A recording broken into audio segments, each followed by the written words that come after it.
Hello and welcome back to Woodhill Park.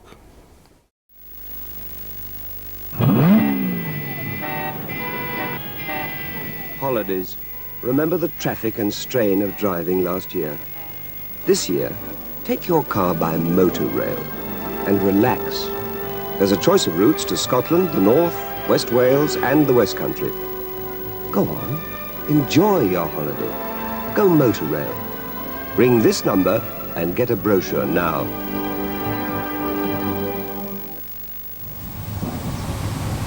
Hello again and welcome back to my layout in the loft, Woodhill Park.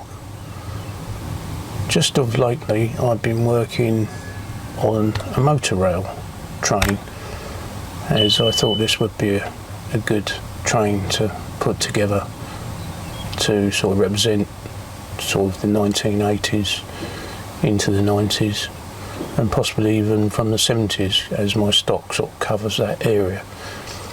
And after talking to a few people at work even, some people don't even remember the Motorail service, so I thought this would be a good subject. Now the Motorail service, if I've done my homework properly, began in about 1956-55, but it wasn't named Motorail, and as time went on it was named, I think in the 60s, the Motorail service, and this carried on through the 70s, 80s and even into the 90s, which sadly ended in about 95, I think, with this service being not viable.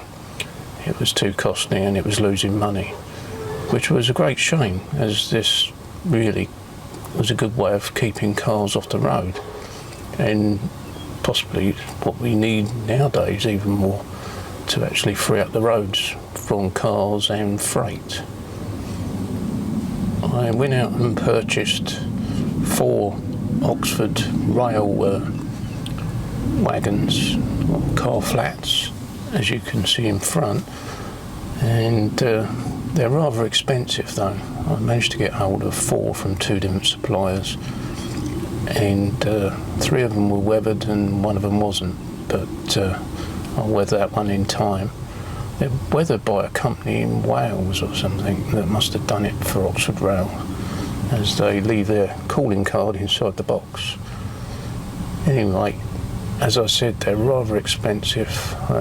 Second hand online, they're fetching sort of close to sort of £30 each, and luckily I managed to pick these up brand new for £30 each. Rather expensive really for what you get. I don't think the chassis is die cast, as there's a slight curvature in one of them, which is a bit of a shame. It's not that noticeable. I mean, you may even see it on camera. You know, the end where the Mini is slightly curved, the chassis. Yeah, a bit annoying, but I suppose that's what you get from plastic, don't you? I don't think it's really good value, really, because you don't even get any cars with it. So you have to provide your own cars. So time you've done that, you're looking at something probably that costs sort of double, you know, like £60, just to have a sort of a running Motorail wagon or flat. The main terminal for Motorail in London was London Olympia, and the actual covering that they used to excuse me, to board the vehicles is still there. There's still a covered car park that you can see, but other than that there's no traces of the original service. These sort of terminals were all over the country. They were in Birmingham and Cambridge and Manchester, and sometimes outside the cities, but they were all over, and they were quite a big network actually, and you could get quite a few places that you wanted to go on holiday. So obviously you would board your vehicle on the car flat, and then you would enter the train and the train will be made up of, I think it was made up, I could be wrong, so I would like people to actually correct me so I know the correct running of it, but it was made up of first class coaches and restaurant cars and sleeper cars, and this just about covered everything that you would need travelling away on holiday, I suppose. So some services were overnight, not all of them, and I think as they went towards the 90s, the cars were taken separately to the passengers. But 70s into the 80s, the trains were made up of car flats and coaches, and the whole kit and caboodle was taken where you wanted to go, you and your car. So a brilliant service really, but it was quite costly, and I think generally 70s, 80s was basically for the middle classes that was lucky enough to afford a decent car and able to take it on holiday via a train. But it wouldn't have been for everybody, and obviously the service, even at that sort of cost, which it escapes me at the moment, but I'm sure it was not cheap, they couldn't make this service work, and it become unviable and eventually finished, which is a real shame, because I think it's a service that should have been subsidised myself, possibly at a loss via the government, just for the environment and the well-being of the country, as it got people off the roads, as I said.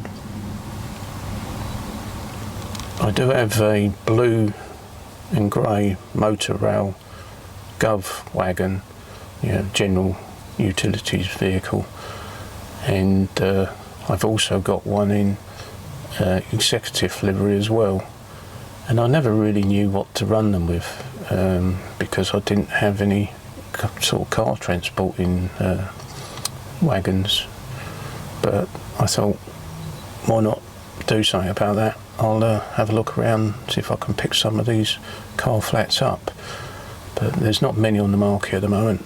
I think Oxford Rail must be sort of maybe due to release another batch or whatever, but they're fairly scarce at the moment, so I'm quite happy I managed to get 4. But in saying that, I did have a couple of old Hornby ones which are rather rubbish. They're just toy-like, and I thought, why not have a go at converting these? I have suffered lately with a bit of lack of enthusiasm due to things going on in life, and I sort of rather rushed them really.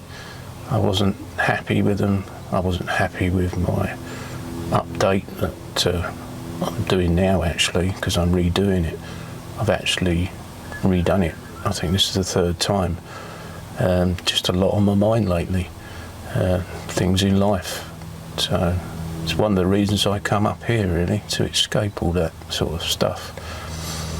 But back on topic, I thought I'd have a go at doing something with these Hornby Flats, as they are just toy-like, and I thought I could do better.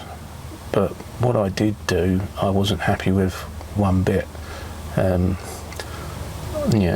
I'll show you, or you'll see in the footage at the moment, hopefully, that they just, plain rubbish really. I just shouldn't have bothered.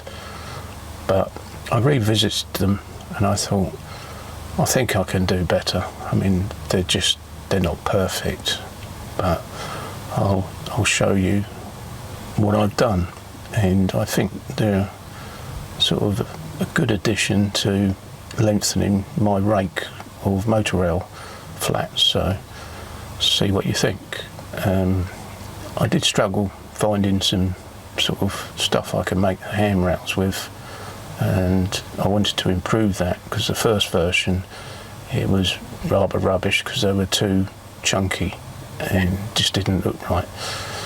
But I may perfect the handrails, as I couldn't find any wire different than what I've used, and there is little knobbly bits on it if you look closely where I've had to chomp the wire away to make them, but I think they're quite presentable actually as extra wagons.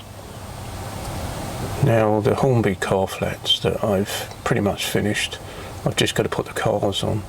I'll show you, it's the one on the right with no cars on, and as I say, the railings aren't perfect, as I need to find some better wire, but I think I'll stick with it for now. And they do look somewhat like the Oxford rail versions. I did try and sort of copy the look a bit, and they're much more slimline than the Hornby ones were. They really were chunky sort of toys. Anyway, I've yet to put the cars on it, and when I put the cars on it, I put a bit of Copydex on the wheels and just sit them on the base, you know, the flat of the wagon, and hopefully they won't move. But it allows me to remove them very easily, as it's only Copydex. I have weathered the top of the wagons. I weathered them with weathering powders, and they look fair enough. I mean, I might actually take the wagons down the shed at some point and weather them with enamel weathering paints. But at the moment, the weathering powders seem to be doing a fair job, and look somewhat grubby, or the flats now look somewhat grubby, like a few cars have driven over them.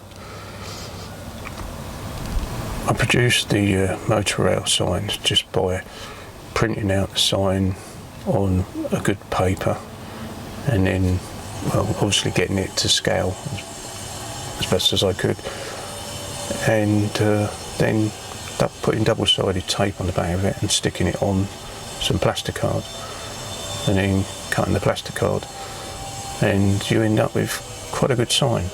I then finished off by adding some satin varnish just to protect the paper printout, really, just to hopefully give it some endurance, especially in the loft, as the temperatures tend to cook labels, and even though you don't get too much light, they do fade sometimes unless you use a good ink. One of the problems I had was that I didn't have any coaching stock that was going to completely represent a train, as they did have sleeping or sleeper cars in or most trains.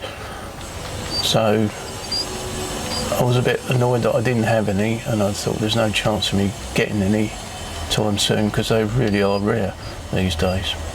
But I went to a toy fair, and lo and behold, somebody had two of these brand new, and I snapped them up. They were a bargain as well, two of them for £45. Sometimes life does come right and you're lucky. Excuse me, my voice is going Dalek-like. I think I've got a bit of a thick throat at the moment, apologies.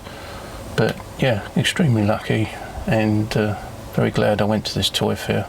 Even though I went to sell, and I did end up spending some of my proceeds on these, it was well worth it. So I think I've managed to put together what I think is a Motorail train that would have been heading off maybe from Glasgow down to the West Country, and I'm very chuffed at that.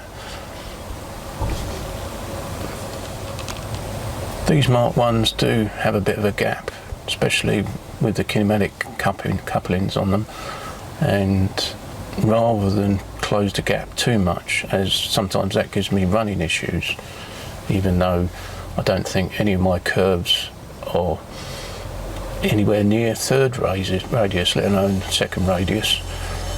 But I do sometimes have issues, and if I have issues in a tunnel, it causes me a lot of grief. So I do my best to have no derailments, and if there's an issue that is likely to give me one, I tend to try and make sure that doesn't happen, and that is having coaches too close together.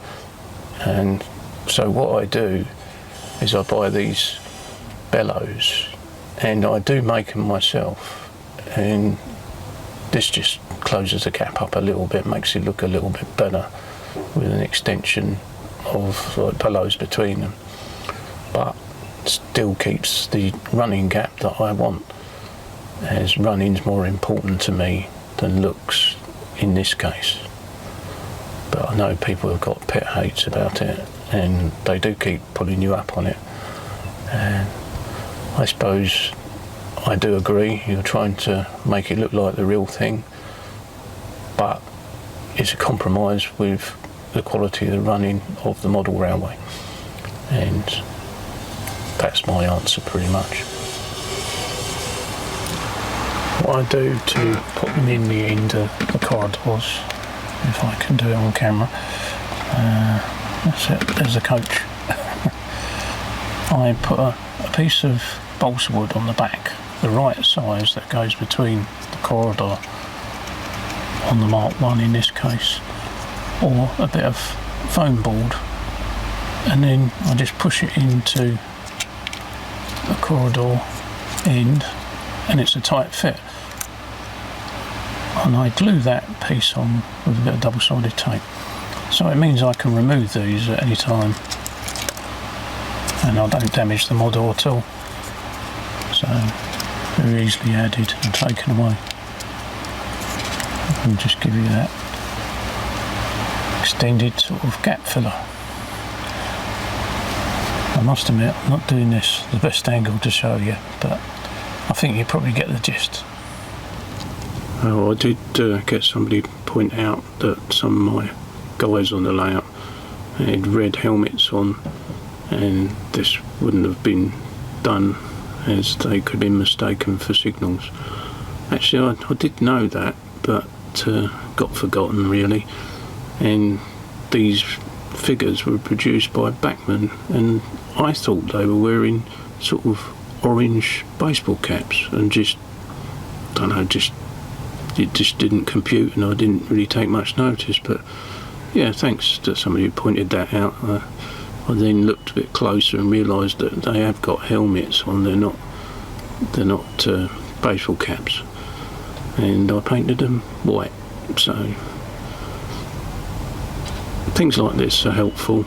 I don't mind sort of people sort of pointing out things like this. I'm not very keen on the nitpickers that do it for the sake of it though, but constructive comments like this are always welcome. So thank you very much. I'm sure there's many other things that I've neglected to notice. As a lot of people point out, there's quite a bit of detail in my layout, and I do overlook things.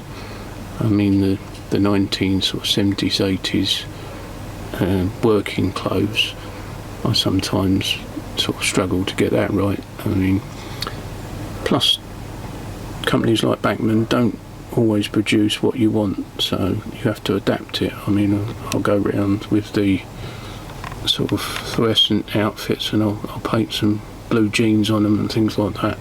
But like that guy over there, he needs modification really. He needs his trousers painted and maybe reducing the length of his fluorescent jacket, and maybe even painting it red. Yeah, there's loads of things like this really. I could carry on picking at myself really, but I don't get round to everything, but so just bear with me. I still got ongoing backing issues. The back seams wrinkle up as it gets really hot up here. They tend to even out again as it cools down in the winter, but it's these vinyl ones, they sort, because they're stretchy, you get these wrinkles, and it is annoying. And before I replace them, I want to know that what I put up next is not going to do this. So I don't think I'm going to waste my time at the moment until I can be sure what I renew them with really works. But it is a nuisance. and you may see it occasionally in the footage. On the whole, everything holds up pretty well in the heat. It gets very hot up here. I mean, sort of mid to sort of, well, mid 30s. Sometimes I think it's reached about 35, 37, and I don't get any issues, luckily. The fan blows like mad on the DCC controller, which makes me think he's cooking a bit, which stops me sort of running the trains too much, or careful what I do. But luckily I don't get any track issues, so all the work I did putting the track in with expansion gaps has paid off. I don't get any derailments through the heat, so I'm really pleased with that.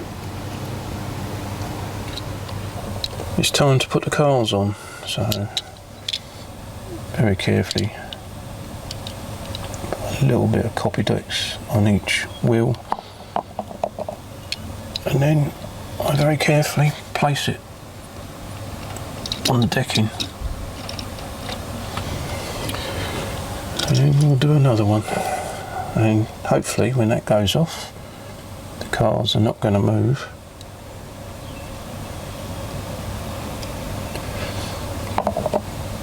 But I can easily take them off should I want to.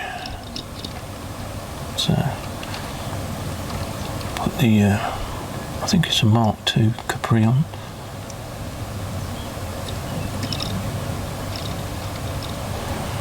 And then what else have I got? The Mercedes Coupe.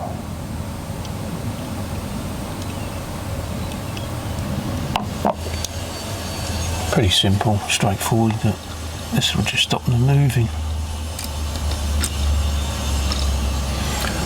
And that's it. I have got some chucks, I think they're chocks, that come with the Oxford Rail versions that I probably could use on all the wagons. And they're bright yellow, a bit gearish, but at the moment I haven't bothered. And you probably need to weather them as well, as they look a bit plasticky, like they are actually. But I may add them later. Now, as I said, I'm not sure about the order of rolling stock. I do know certain trains pulled these, or certain locos pulled these trains. One being a Class 87, like you see in front. I think mainly it was Class 47s, but there was a whole variety of locos that pulled these in also different liveries, with different coach liveries as well. As I said previously, the coaches were made up of first class, and I've got a couple of first class coaches at the front of the train. I don't know whether they were at the back or the front. I put them at the front, and then I've got a kitchen car restaurant, and then I've got a full restaurant coach, which is then followed by 2 sleeper cars, which I was very lucky to get, as I said, which need weathering as they're brand new, but chuffed as that, as I said. And then followed by a brake, third brake, which has also got a first class section, and then the Gov, just for baggage and general bits and pieces, and then the car flats, which for some reason I seem to only have 2 now. I'll go and find the other 4. Well, things don't play ball, do they, when you want them to? Oh, they must have been left round the bend down the end of the layout. Well, that didn't work, did it? I'll be back in a minute with the other 4. Yep, they somehow became uncoupled just because I'm filming.